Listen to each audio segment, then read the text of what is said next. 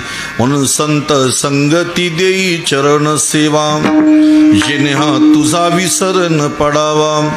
हाची भाव माझिया जीवा. मला तुझा कधीही विसर पडू नये याच्याकरता मला हरिदासांची संगती दे देवा. आणि पुढे नामदेव महाराज म्हणतात, जन्म हो का भलते याती, परी मी न चुको हरी भक्ती. मला कुठल्याही योनीमध्ये घाल जन्माला, मी तक्रार करणार नाही. मना येईल तो जन्म देई. बरं का, भलते कुळी भलते ठाई, तुझ मी साकडे घालीत नाही. मला कुठेही जन्माला घाल, पण फक्त माझी एवढीच विनंती आहे, कुठल्याही जन्मात गेलो ना तरी मात्र मला तुझी ना चरण सेवा घडली पाहिजे. तुझा परमार्थ फक्त माझ्याकडून घडला पाहिजे, एवढीच माझी इच्छा आहे.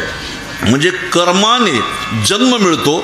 मग तो जन्म माणसाचा जरी नाही मिळाला, एखादं छोटंसं झाड जर केलंस ना, मला छोटंसं झाड तर तुळशीचं कर आणि तुझ्या दाराशी मला राहता येईल असं काहीतरी कर. झाड करशी तरी तुळशीचे निमिसे, तुझे द्वारी वसे आईसे करी.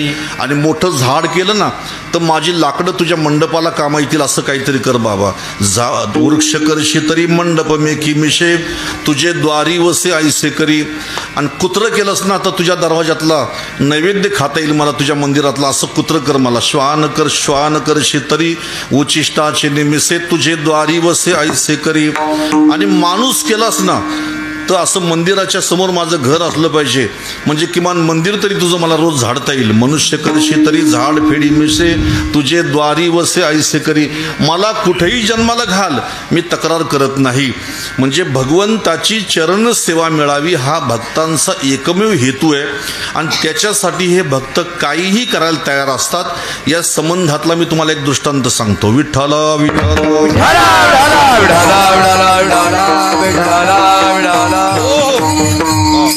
आणि दृष्टांत सांगून लगेच सेवा संपवतो आपल्याला. असं काय बरं का, सगळे चरण सुटले पाहिजे असं काही नाही. आणि तुम्ही मला पुढच्या वर्षी बोलवा, मी पुढच्या वर्षी सांगेन चरण असं मी म्हणणार नाही. काही मला जे सांगायचं ते आता सांगून मोकळा होणार आहे. राम अवतारामध्ये प्रभू रामचंद्र जेव्हा वनवासाला निघाले, हा प्रसंग सर्वांना माहिती आहे, पण त्यातले बारकावे काही लोक आहेत ना ऐकायला तयार नसतात. वनवासाला निघाले, एक सावत्र आई म्हणते की तू वनवासात जा, आणि गेले. आणि सख्या आईच्या जेव्हा पाया पडायला गेले तेव्हा सख्खी आई म्हणते रामाला, वनवासाला चाललास? हो. काय कारण? पिताजीने आपल्या कैकेयी मातेला वचनं दिली होती आणि म्हणून त्यातलं एक वचन, भरताला राज्य मला वनवास, स्वीकारून मी चाललो. तेव्हा कौसल्य मातेच्या मुखातले शब्द ऐकायचे. सख्खी आई जे त्या सगळ्यांनी कौसल्या मातेचे शब्द ऐकायचे. कौसल्या माता म्हणतात, जर तुझे वडील म्हटले असते ना जा, तर मी तुला जाऊन नसतं दिलं, मी त्यांच्याशी बोलली असती. पण ज्या अर्थी तुझी कैकेयी माता म्हणते ना जा वनवासाला, आता रामा तू थांबू नको बरं का, तू जा वनवासाला. आणि तिथं काही शब्द आहेत, तिथं शब्द ऐका पुढचे. हो, जर आज तू त्यांच्या म्हणजे माझे पती तुझे पिता दशरथांच्या वचनाने आणि सावत्र आईच्या वचनाने वनवासाला चालला असशील ना रामा, तर तुझ्यासारखा भाग्यवान पुत्र या जगात नाही. ऐका, जो पितु मात कहे वन जाना, जो पितु मात कहे वन जाना, ते सुख सत आवध समान. अरे 100 अयोध्येपेक्षा जास्त सुख तुला वनवासात मिळेल, जा. रामप्रभू गेले. पहिल्या दिवशी तमसा नदीच्या काठावर मुक्काम, तिथून पुढे गुहकाची भेट. आता गंगा नदी पार करायची, मग तिथे एक होडी चालवणाऱ्या केवटाला बोलावलं, ए केवटा इकडे जरा मला पलीकडे घेऊन जा. तो म्हणतो मी नाही आणणार होडी बाबा, तुम्ही कोणाच्याही होडीत जा. बरं का, तो म्हणतो मी होडी आणणार नाही. मांगी नावन केवट आना, कहा तुम्हारू मरमू मैं जाना, राम सिया राम जय जय राम. तुम्ही माझ्या मागं सोपाई घाल काय कधी? मी म्हणतो पुढे गाल ना. हो ठीक आहे, वाजव रे. सावकाश वाजवायचं. हा. ओ मांगी नावन केवट आना, मांगी नावन केवट आना. थांबा, आता तुम्ही नका बोलू, आता यांना बोलू द्या. हळू वाजवा जरा, यांचा आवाज आला पाहिजे. हो मांगी नावन केवट आना,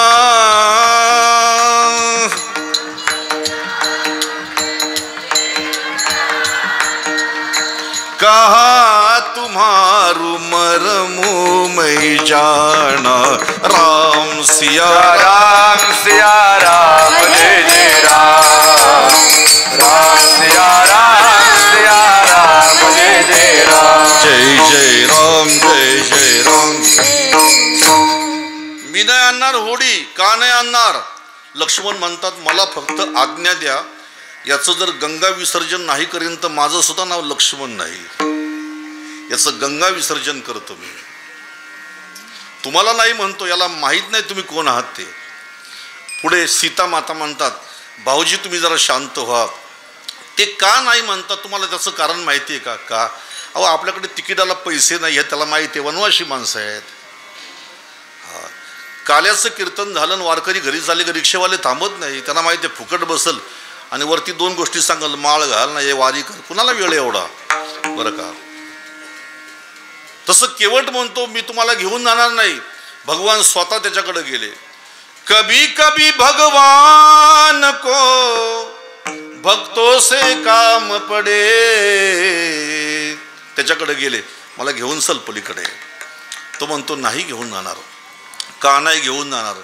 कहा तुम्हारू मरमू मैं जाना. ए पोरा, कीर्तन झाल्यावर तुझ्या पायातला काटा मी काढीन, तर शांत बस फक्त. बरं का. ए पोरी बोल नका, कीर्तनात लक्ष द्या जरा.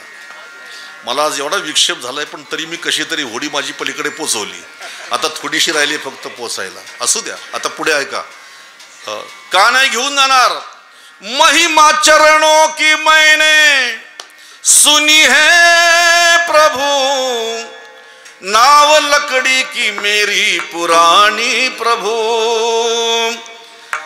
मला माहितीये तुमच्या पायाची माती दगडाला लागली होती आणि दगडाची बाई झाली होती. आज जर तीच माती माझ्या होडीला लागली आणि होडीची बाई झाली, झाला का सत्यानाश? मग त्या बाईला मी कोणतं नातं देऊ? लग्न केलं तर पहिली एक बायको आहे, तिने माझं जिणं हराम केलंय. त्यातल्या त्यात आता बरं काय सांगू तुला, एवढी महागाई वाढत चालली. बापाने दुसरा कुठला धंदा शिकवला नाही होडी चालवल्याशिवाय. देवा असं काही करू नका. भगवान म्हणतात पुन्हा पुन्हा थोडीच का अशी दगडाची बाई होणार आहे, होडीची बाई होणार आहे. एकदा झाली ती झाली, तिला शाप होता आणि म्हणून ते त्याच्यामुळे झालं होतं. नाही, उलट लाकडाची बाई लवकर होऊ शकते. दगड तरी कडक असतो पण लाकूड मऊ असतं. दगडाची बाई पटकन होऊ शकते. मग देवानी विचारलं मग काय केलं म्हणजे मला तू पलीकडे घेऊन जाशील? मग तो सांगतो धोलू चरणों को आगे बढ़ा दीजिए, धोलू चरणों को आगे बढ़ा दीजिए, काम दोनों के प्रभु सवर जाएंगे. मी तुमचे चरण धुवून साफ करतो, माती साफ करतो, मग होडीत बसवतो. कबूल आहे का तुम्हाला? देवानी दोघांकडे बघितलं, लक्ष्मणजी सीतेकडे. का? कारण 2 दिवस अगोदरच दोघांमध्ये वाद झाला होता. लक्ष्मण म्हणतात चरण मी दाबणार, सीता माता म्हणतात चरण मी दाबणार, माझा अधिकार आहे. लक्ष्मण म्हणतात मी स्वतःची पत्नी सोडून आलो चरण दाबण्यासाठी. सीता माता म्हणतात मी माहेर सोडलं, सासर सोडलं, सगळं सोडलं, त्यांचे चरण दाबण्यासाठी वनवासात आली. प्रभू रामचंद्राने सांगितलं वाद करू नका. एक चरण सीते तू घे, दुसरं चरण लक्ष्मणा तू घे. आता दोघांची वाटणी कालच झाली होती.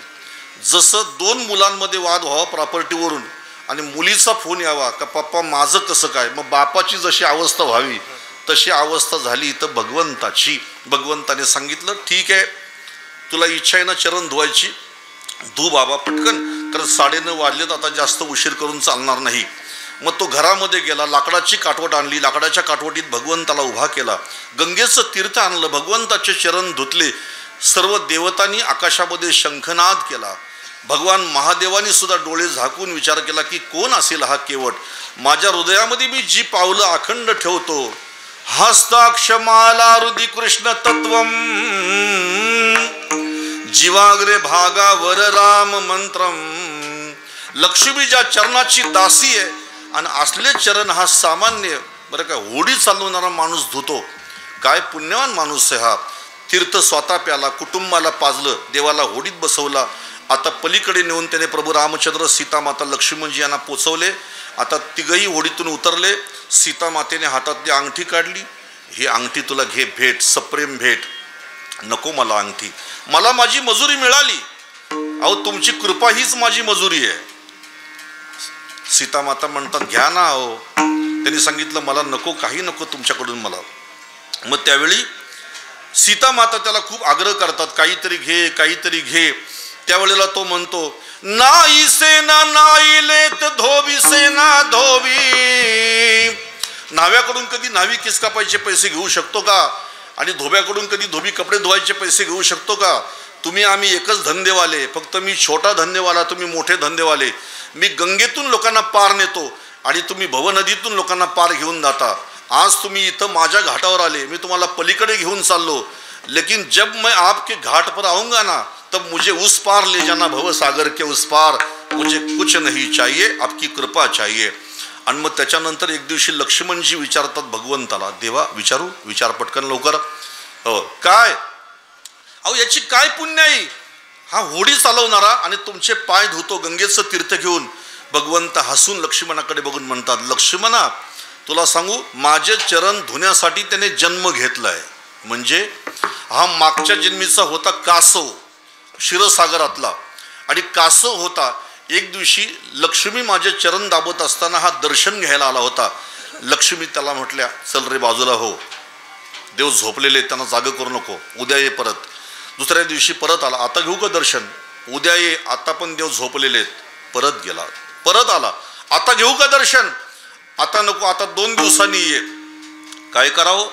कासव शेवटी वैतागला आणि कासवानी विचार केला आज काही पण होऊ द्या, पण दर्शन घ्यायचं म्हणजे घ्यायचं. आणि कासवाने भगवंताच्या चरणाला जबरदस्तीने स्पर्श करण्याचा प्रयत्न केला. तुम्ही काही पण करा पण मी दर्शन घेणार. शेवटी शेष होता, शेषाने लाल डोळे केले, रागाने बघितलं कासवाकडे आणि आपल्या मुखातून विषाचा जो फुटकार सोडला, त्याच्यामध्ये तो कासव तळमळून तळमळून मरू लागला. आणि मरता मरता त्या कासवानी शपथ घेतली, माझी काहीच इच्छा नव्हती, फक्त देवाचे चरण फक्त धरायचे होते. आणि त्या चरणाला तुम्ही दोघं जण स्पर्शसुद्धा करून देत नाही, एवढा तुम्हाला अभिमान आहे ना?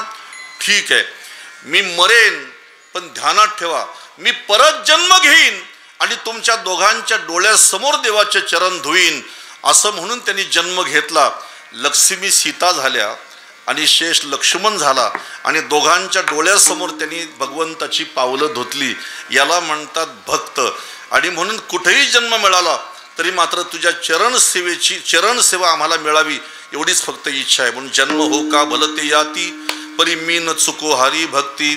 आणि पुन्हा मला म्हणायचं नाही का काहीतरी मागा म्हणून. नामा म्हणे कमळापती येची द्यावे पुढता पुढती, वास द्यावा पंढरीचा सदा संग हरिदासांचा. ज्ञानेश्वर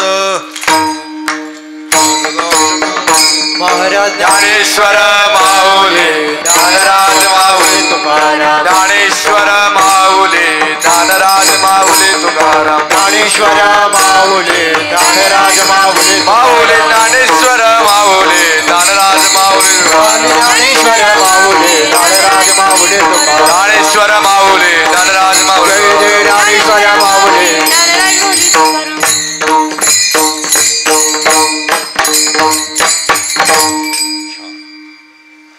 हेची देवापै मागत चरण सेवा अखंडित, वास द्यावा पंढरीचा सदा संग हरिदासांचा. जन्म हो का भलते याती परिमेन चुको हरिभक्ती.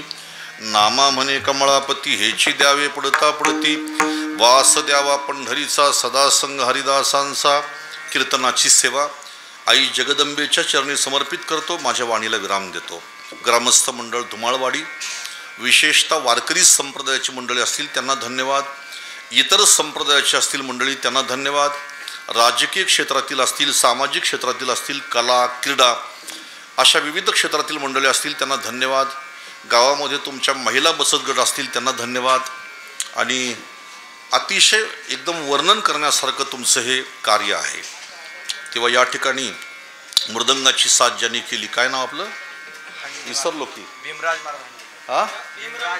भीमराज महाराज ना, त्यांनी माझे कीर्तन वाजवलेत ना अगोदर, पण छान मृदंग त्यांनी वाजवला. दुसऱ्या बाजूला कोण होते मग अशी, विशाल महाराज. आणि आता विशाल महाराजांचं मन सुद्धा किती विशाल आहे की स्वतःचा पक्वास त्यांनी वैभवला दिला आमच्या. त्यांनी याला म्हणतात वारकऱ्याचं हृदय. नाही तर देत नाही कुणी पक्वास. मी कशाला माझा पक्वास देऊ असं म्हणतात लोक. हो, एकदा एक म्हटला मी पक्वास कोणाला देत नाही. म्हटलं लय मोठं मन आहे तुझं, असंच कर. त्यांनी बघा स्वतःचं मन त्यांचं किती विशाल आहे की त्यांनी त्यांचा पक्वास आमच्या वैभवाला दिला वाजवायला. आणि वैभवने सुद्धा गोड या ठिकाणी पक्वास वाजवला. वैभव म्हणजे माझा ज्येष्ठ सुपुत्र आहे, माझा मुलगा आहे वैभव. तुम्हाला मानलेलं असेल, मानलेलं नाही बरं का, माझाच मुलगा आहे. आम्ही दोघं दिसायला मित्र दिसतो पण माझा मुलगा आहे, तर तुम्हाला विश्वास वाटणार नाही. असो, या सर्व माझ्या या लहान लेकरांना पण मी धन्यवाद देतो. पेटीची पण छान साथ केली यांनी. दोन्ही सोबदारांना धन्यवाद. दोन्ही कॅमेरामॅनचे खूप छान शूटिंग करतायत आणि त्यांना संप्रदायाची शूटिंग करण्याची सवय मला वाटते जुनीच आहे. त्यामुळं मन देऊन कीर्तन ऐकतात आणि मग शूटिंग करतात. नाही तर काही माणसांना संप्रदायाचं ज्ञान नाही. आपलं कीर्तन चाललं इकडं ते माणसांच्या कॅमेरे फिरवतात तिकडं, बरं का. बऱ्याचशा शूटिंगवाल्यांचा राग करतो कीर्तनामध्ये खूप वेळा. कीर्तन दाखवा तुम्ही, झोपलेली माणसं कशाला दाखवताय तुम्ही. आणि म्हणून कीर्तनकारापेक्षा जास्त लोकांवरच कॅमेरा मारतात. पण हे जातीवंत शूटिंगवाले मला वाटले छान, अगदी शूटिंग करताना अगदी प्रसन्न मनाने कीर्तन ऐकतात. ते बरं वाटलं जरा. पण जे चांगलं असेल तेच लोकांना दाखवा, बरं का. छान. आणि हे इकडे जे स्वयंपाक बनवतात त्यांनासुद्धा मी खूप त्यांचा आभारी आहे. ते काही शेवटपर्यंत थांबले नाही. असू द्या, एक म्हणजे जेवढ्या जोमाने त्यांचं काम, बरं का. आज प्रवास जेवढ्या जोमाने त्यांचं काम चालतं तेवढ्याच जोमाने त्यांची तोंडही चालतात. खूप छान आहे. झाला आता सप्ताह, बरं का. उद्याचा बुवा असेल तो सुटला का झाला, कामच झालं. आता काय नाही का महाराज. असू द्या. किशोर महाराजांच्यामुळे इकडे येण्याचा योग आला. माझे खूप आवडतं व्यक्तिमत्व आहे किशोर महाराज. म्हणजे सदा प्रसन्न मुखमिष्टवाणी सुशीलताचे स्वजनेषु सख्यम. सदा प्रसन्न असतात ते. परवा मला आळंदीत भेटले. माऊलीचं दर्शन घ्यायला गेलो. त्यांना कळलं मी आलो. धावत आळंदीमध्ये जिथं होते तिथून आले. तिथेही त्यांची भेट झाली माझी. रोहिदास महाराज तुम्ही देखील या ठिकाणी आज उपस्थित आहात. असो, सर्वांना धन्यवाद देतो. आणि शेवटची सूचना, चांगलं जगा, माणसासारखं जगा, संगत चांगल्याची करा. गळ्यामध्ये मरायच्या आधी पवित्र तुळशीची माळा घाला. आणि तुम्ही पैसा किती कमवला मला नक्की माहीत नाही, पण मला त्याशी काही घेणदेण नाही. पण एकच सांगेन, तुम्ही श्रीमंती जेवढी कमवली त्या श्रीमंतीला माझ्या दृष्टीने काहीच किंमत नाही. तुमची सर्वात मोठी श्रीमंती आहे तुमच्या मुलांवर केलेले चांगले संस्कार, ही तुमची श्रीमंती. म्हणून या देशाला एक सुसंस्कृत पिढीची गरज आहे, संस्कारी पिढीची गरज आहे, एक आदर्श पिढीची गरज आहे या देशाला. काळाच्या ओघाने पोरं आता बदलत चालली. आणि म्हणून एका बाजूने घरातून मुबलक पैसा मिळतो, घरातून धाक राहिला नाही. दुसऱ्या बाजूने स्वातंत्र्य मिळतं पोरांना, मनासारखी वागतात पोरं. आणि त्याच्यामुळं बापाच्या आधी पोरं मरतात. मुलगा गेल्यावर बापाला काय दुःख होतं हे ज्याचा मुलगा गेला त्याला विचारा. म्हणून तुमची मुलं ही जगली पाहिजेत आणि चांगली जगली पाहिजेत, दुसऱ्याचा सन्मान करून जगली पाहिजेत, अशी माझी. ही कोणाच्या संस्थेतली पोरं आहे तो? सोमनाथ महाराजांच्या संस्थेतली मुलं आहेत. आणि ही अशी आदर्श पिढी येत्या काळामध्ये जर घडली ना, तर माझ्या स्वामी विवेकानंदांच्या स्वप्नातला भारत व्हायला वेळ लागणार नाही. परत एकदा सांगतो तुम्हाला, पोरीनो तुमच्यासाठी सांगतोय, जास्त संख्या मुलींची इथं. मी कीर्तन करीत असताना यांनाही माहिती आहे कीर्तन हा आमच्या वाडवडिलांनी दिलेला मला ठेवा आहे, पण माझा पिंड आहे धर्मजागरणाचा. म्हणून मी तुम्हाला एक विनंती करतो, पोरीनो, आपल्या आईबापाने आपल्याला ज्या हेतूने कॉलेजला पाठवलं आहे तो हेतू त्यांचा पूर्ण करा. दुसरी गोष्ट, मोबाईलचा वापर जरा नीट करा. कोणाचाही अनोळखी माणसाचा मेसेज आला तर त्याला उत्तर देऊ नका.